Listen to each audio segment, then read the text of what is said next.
Hello दोस्तों, मैं हूं समीर और आप सभी का स्वागत करते हैं आपके अपने चैनल टीचिंग डोर पे। आज हम बात करने वाले हैं अर्थव्यवस्था और आजीविका चैप्टर के बारे में, जो कि क्लास 10th का 5 चैप्टर है अकॉर्डिंग टू बिहार बोर्ड। ठीक है।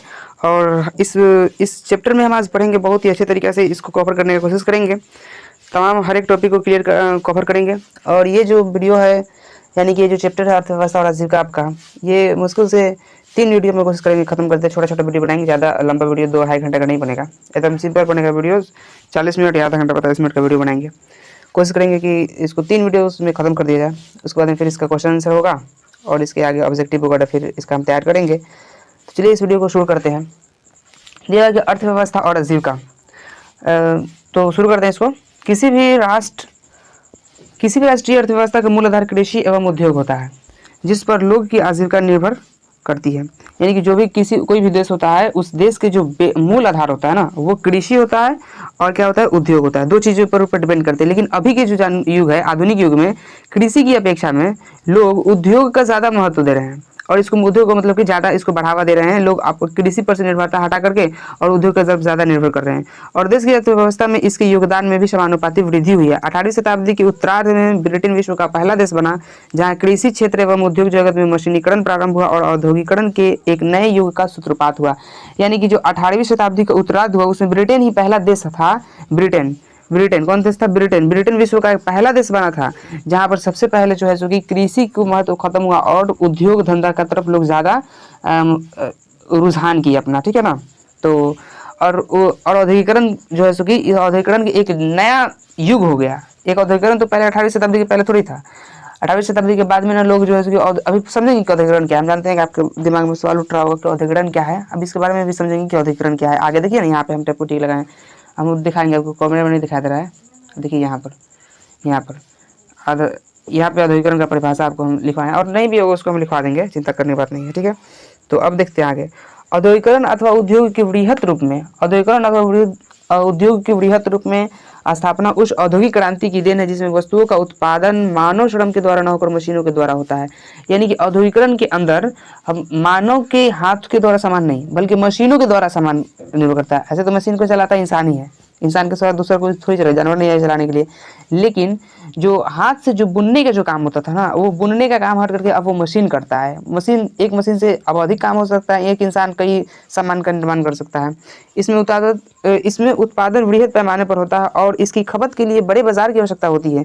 किसी भी देश के आधुनिकीकरण का एक प्रेरक तत्व उसका औद्योगिकरण होता है।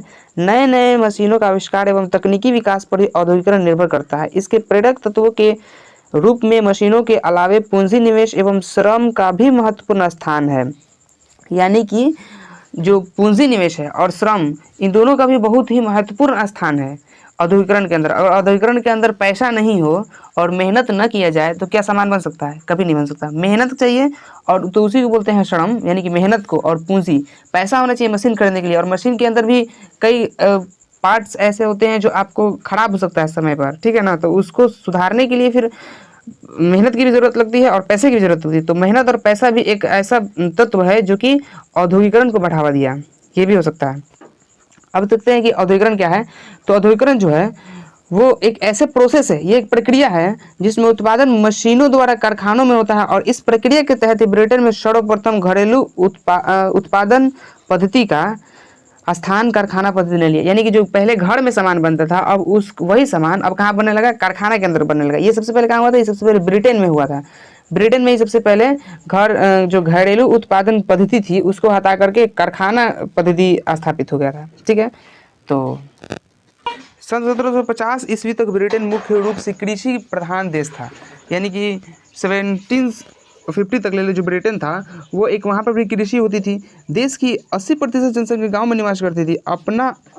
अपना और अपने आश्रितों का भरण पोषण वह कृषि द्वारा करती थी। यानी कि इंग्लैंड भी जो देश था वो पहले 1750 ईस्वी तक, उसमें 80% जनसंख्या जो थी वो गांव के ऊपर ही निवास करती थी। लेकिन फिर वो बाद में जो है सो कि वहाँ पर भी सूती वस्त्र, ऊन उद्योग, कांच, लोहा और मिट्टी जैसे बर्तनों ही वहाँ पर बनते थे। लेकिन बाद में धीरे धीरे ये चीज़ें परंपराएं खत्म हुई और वहाँ पर जब ये हुआ था, जब से लोग संगठित हुए ना, और संगठित होकर के जब सामान का उत्पादन होने लगा, यानी कि सामान का मांग जब बढ़ने लगा, तब जाकर के वहाँ पर ब्रिटेन में भी उद्योग धंधा का आविष्कार हुआ था। ठीक है, तो इसमें कुछ खास नहीं है, हम इसके आगे चलते हैं। औद्योगिकरण के कारण डायरेक्ट आते हैं। औद्योगिकरण के कारण, यानी कि औद्योगिकरण सबसे पहले तो ब्रिटेन में हुआ था, लेकिन औद्योगिकरण सबसे पहले ब्रिटेन में ही क्यों हुआ इसके बारे में अब हम पढ़ेंगे इस यहाँ से स्लाइड। और यहाँ से भी बहुत इंपॉर्टेंट क्वेश्चन बनता है यहीं से, उधर तो अभी तक हम कुछ नहीं पढ़े, यहाँ से अब शुरू हो रहा है मेन चैप्टर, समझिए तो एक तरीके से, यानी कि औद्योगिकरण, ये यहाँ से चैप्टर पूछता है क्वेश्चन यहाँ से कि औद्योगिकरण के किन्हीं 5 कारणों का उल्लेख कीजिए। यहाँ पे देखिए, यहाँ पे कुल 7 कारण दिया हुआ है, 1 2 3 4। इसको जब हम क्वेश्चन से करवाएंगे ना तो उसमें आपको पूरा एकदम डिटेल से करवा देंगे, PDF के साथ उसको दे देंगे, तो उसमें कोई दिक्कत नहीं होना चाहिए।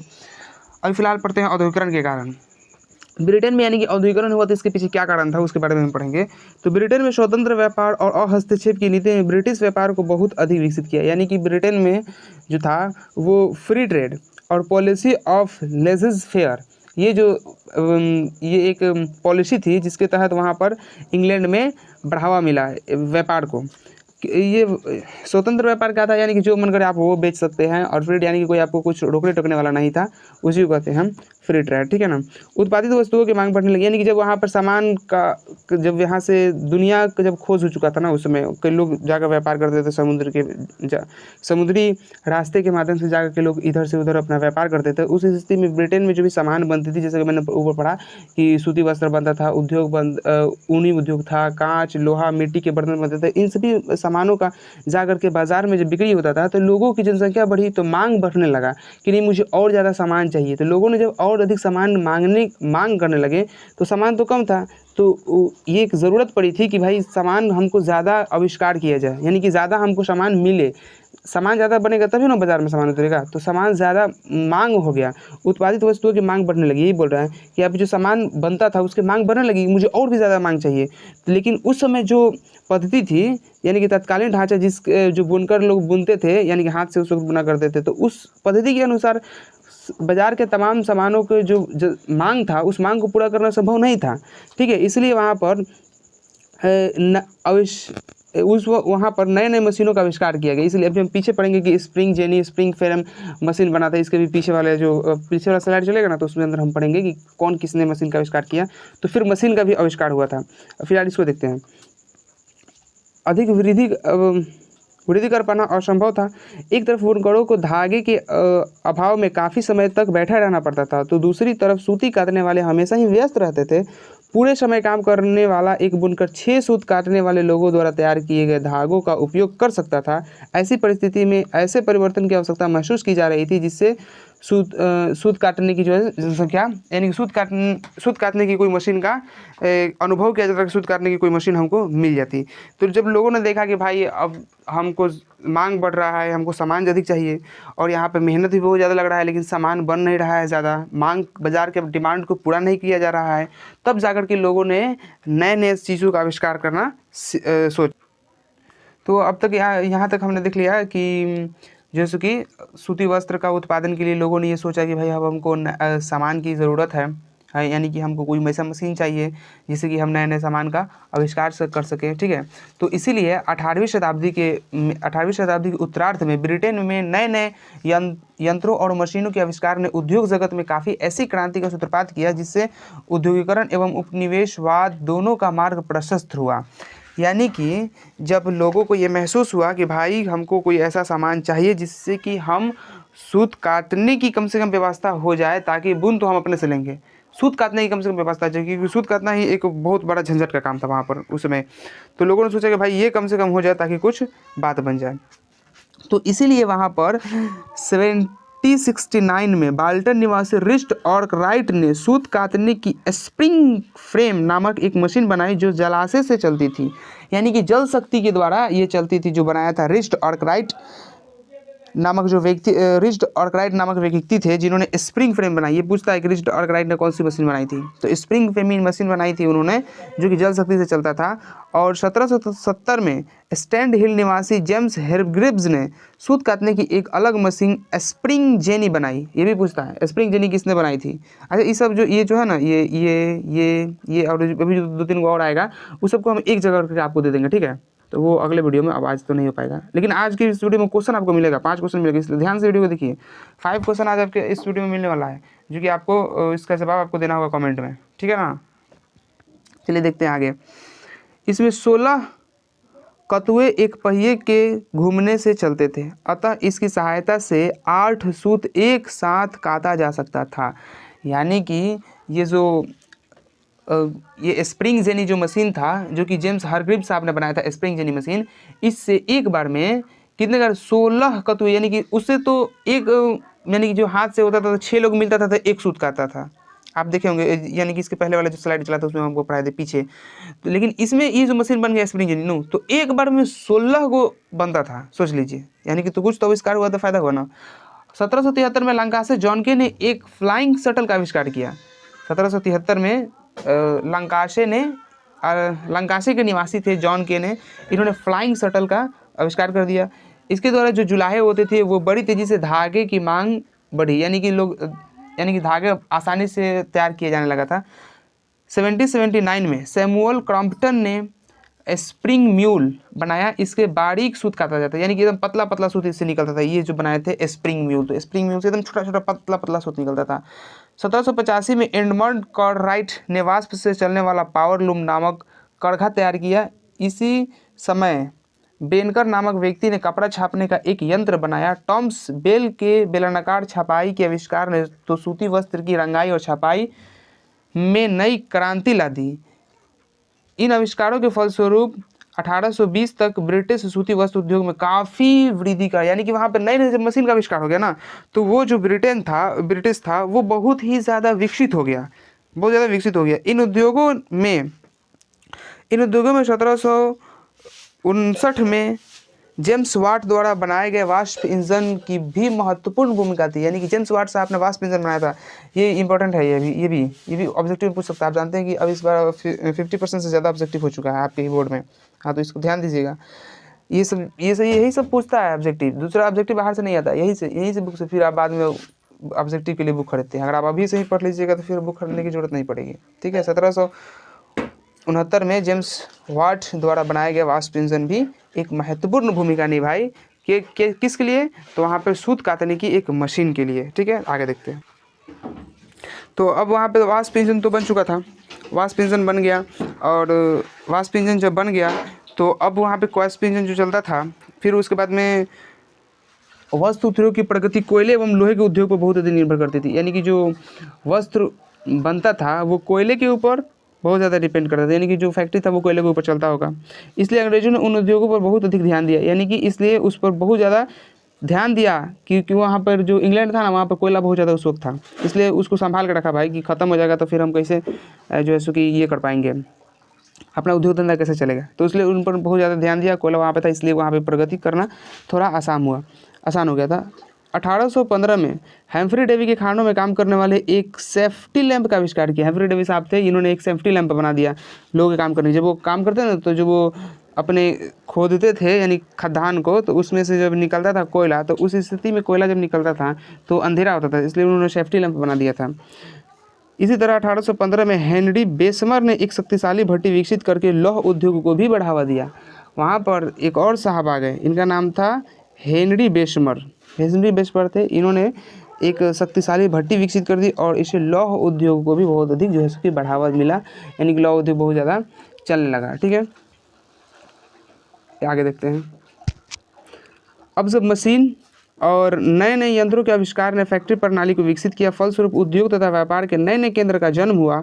लिवरपूल में स्थित लंकासे सूती वस्त्र उद्योग का केंद्र बना। मैनचेस्टर भी सूती वस्त्र उद्योग का केंद्र बना। सन 1805 के बाद न्यू साउथ वेल्स ऊन उत्पादन का केंद्र बना और बड़े बड़े फर्मों की स्थापना हुई। रेशम उद्योग तथा स्वर्ण उद्योग का भी ब्रिटेन में बहुत विकास हुआ, यानी कि रेशम उद्योग और स्वर्ण उद्योग का बहुत ज़्यादा ब्रिटेन में विकास हुआ। जब नए नए मशीन का आविष्कार हो गया ना, ब्रिटेन में नए नए मशीन का आविष्कार हो गया, फैक्ट्री बहुत सारे बनने लगे, तो वहाँ पर सामान तैयार होने लगा। जब सामान तैयार होने लगा तो वहाँ पर जो एक केंद्रीकरण हो गया व्यापार का केंद्र, यानी कि एक जगह से व्यापार होना प्रचलन शुभारंभ हुआ। और वहाँ पर 1805 ईस्वी में आप देख सकते हैं, 1805 के बाद न्यू साउथ वेल्स जो है सो कि ऊन का बहुत अच्छा एक उत्पादन केंद्र बन चुका था वहाँ पर, और बड़े बड़े जो भेड़ होते थे उस भेड़ फार्म की भी वहाँ पे स्थापना हो गई थी। आगे देखिए, आगे बोल रहा है कि औद्योगिकरण में ब्रिटेन में सस्ते श्रम की भी भूमिका भी अग्रिम रही। यानी कि ब्रिटेन में जो था ना, अब इसको इस तरीके से हम समझाते हैं, पढ़ने की जरूरत नहीं है। ब्रिटेन में जो था वो सस्ते श्रम बहुत ज़्यादा था। यानी कि वहाँ पे एक चीज़ हुआ था, बड़ाबंदी प्रथा वहाँ पे प्रचलित हुई थी। जब देखते हैं यहाँ पे दिया हुआ है, इसको समझना, इसको पढ़ने की जरूरत नहीं है। इसको वहाँ पे एक बड़ाबंदी प्रथा हुई थी ब्रिटेन में, ठीक है। तो उस बड़ाबंदी प्रथा में क्या था कि जो छोटे किसान होते थे ना, उन छोटे किसानों की ज़मीन को लोग ले लेते थे, बड़े किसान, बड़े जो जमींदार होते थे, और वहाँ पर लेकर के एक अपना बड़ा फॉर्म बना देते थे, ठीक है। इंग्लैंड में बड़ा फॉर्म बना देते थे। तो जो छोटे किसान थे वो तो भाई बेरोजगार हो गए ना, अब वो रोजगार खोज रहे थे, और रोजगार खोज रहे थे, उनको रोजगार मिल नहीं रहा था। और उधर जो है सो कि उद्योग के लिए रोजगार की भी उधर जो सो कि मशीन बन गया था, तो वहाँ पर भी लोगों को ज़रूरत था कि आगे काम करें। इधर लोग बेरोजगार है ही हैं, और उधर जो है सो कि मांगा जा रहा है कि भाई हमको इंसान चाहिए जो कि काम करे आगे फैक्ट्री में। तो यहाँ से लोग सस्ते दामों पर वहाँ पे मिल जाते थे उद्योग धंधे काम करने के लिए, ठीक है ना। तो यही इसमें पढ़ना था। आगे देखते हैं अब इसको। ठीक है, अब तक तो यहाँ पर किसान जो है सो कि जो बेरोजगार थे उनको मजदूरी भी मिल गया, यानी कि जो भूमिहीन किसान जो हो गए थे उनको अपना मजदूरी भी मिल गया, और वो अपना यानी कि जीविकोपार्जन के लिए उनको साधन भी मिल चुका था। अब आगे देखते हैं कि फैक्ट्री में जो सामान बनता था, आप देख सकते हैं यहाँ पे फैक्ट्री में जो सामान बना, जो सामान तैयार हो गया, मशीन तो भी आ गया, मशीन से सामान भी तैयार हो रहा है, तो उसको एक जगह से दूसरे जगह तक ले जाने के लिए, कच्चे माल को फैक्ट्री तक लाने के लिए ब्रिटेन में यातायात की भी अच्छी सुविधा थी वहाँ भी। यानी कि वहाँ पर जो है कि एक अच्छी क्वालिटी की, एक अच्छा यानी कि सस्ते पर यातायात की सुविधा उनको उपलब्ध हो जाता था।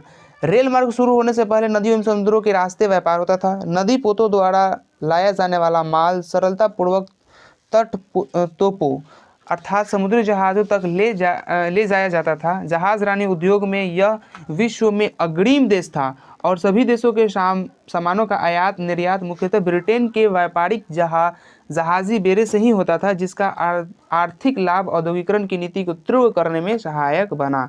यानी कि वहाँ पर जो सस्ते दामों पर, और वहाँ पे रेलगाड़ी की भी सुविधा हो गई थी, तो रेलगाड़ी की सुविधा होने से और वहाँ पे सस्ते दामों पर जो है जो कि लोग व्यापार वहाँ पे आसानी से हो जाता था ब्रिटेन में, इसलिए वहाँ पे औद्योगिकरण वो है सो कि बहुत ज़्यादा विकसित हुआ कम समय में, ठीक है ना। औद्योगिकरण की दिशा में ब्रिटेन द्वारा स्थापित विशाल उपनिवेश ने भी योगदान दिया। यानी कि इसको समझ ले थोड़ा इस तरीके से कि वहाँ पे जो सामान ब्रिटेन में बनता था, उस सामान को बाहर बेचने के लिए तो सस्ते दामों पर आपको यातायात की भी सुविधा हो गई थी ब्रिटेन में, ठीक है। और उसके साथ जो ब्रिटेन जहाँ पे अपना अधिकार जमाया हुआ था, जहाँ पे अपना उपनिवेश स्थापित किया हुआ था, वहाँ पर टैक्स तो देना नहीं है, क्योंकि वहाँ पर अपनी हुकूमत है, वहाँ पर ज़्यादा था सामान के, वहाँ पर गाँव में सामानों में बेच देता था। तो ये भी एक महत्वपूर्ण भूमिका निभाया ब्रिटेन को औद्योगिकरण में के आगे जाने में, ठीक है ना। अब इसके आगे की जो भी बात होगी, यानी कि भारत में फैक्ट्रियों की स्थापना, फिर से जमशेद जी जो है सो कि उनके बारे में, फिर से टाटा एंड स्टील कंपनी, फिर बिरला साहब के बारे में, उस सब के बारे में हम पढ़ेंगे इसके आगे आने वाले वीडियो में, ठीक है। तब तक के लिए इस वीडियो को हम यहीं पर रखते हैं। अच्छा, हम आपको बोले थे कि 5 क्वेश्चन देने के, ठीक है, तो वो भी आपको हम दे देते हैं, 1 मिनट। हाँ, तो ये रहा आपका ये क्वेश्चन रहा, जो कि आज ही की इस वीडियो में मैंने आपको पढ़ाया है। तो इसको मिलान करना है और इसका आंसर आपको कमेंट बॉक्स में बताना है। तब तक के लिए मुझको दीजिए इजाज़त, फिर मिलते हैं नए किसी वीडियो में। तब तक के लिए आप अपना ध्यान रखिए। Thank you.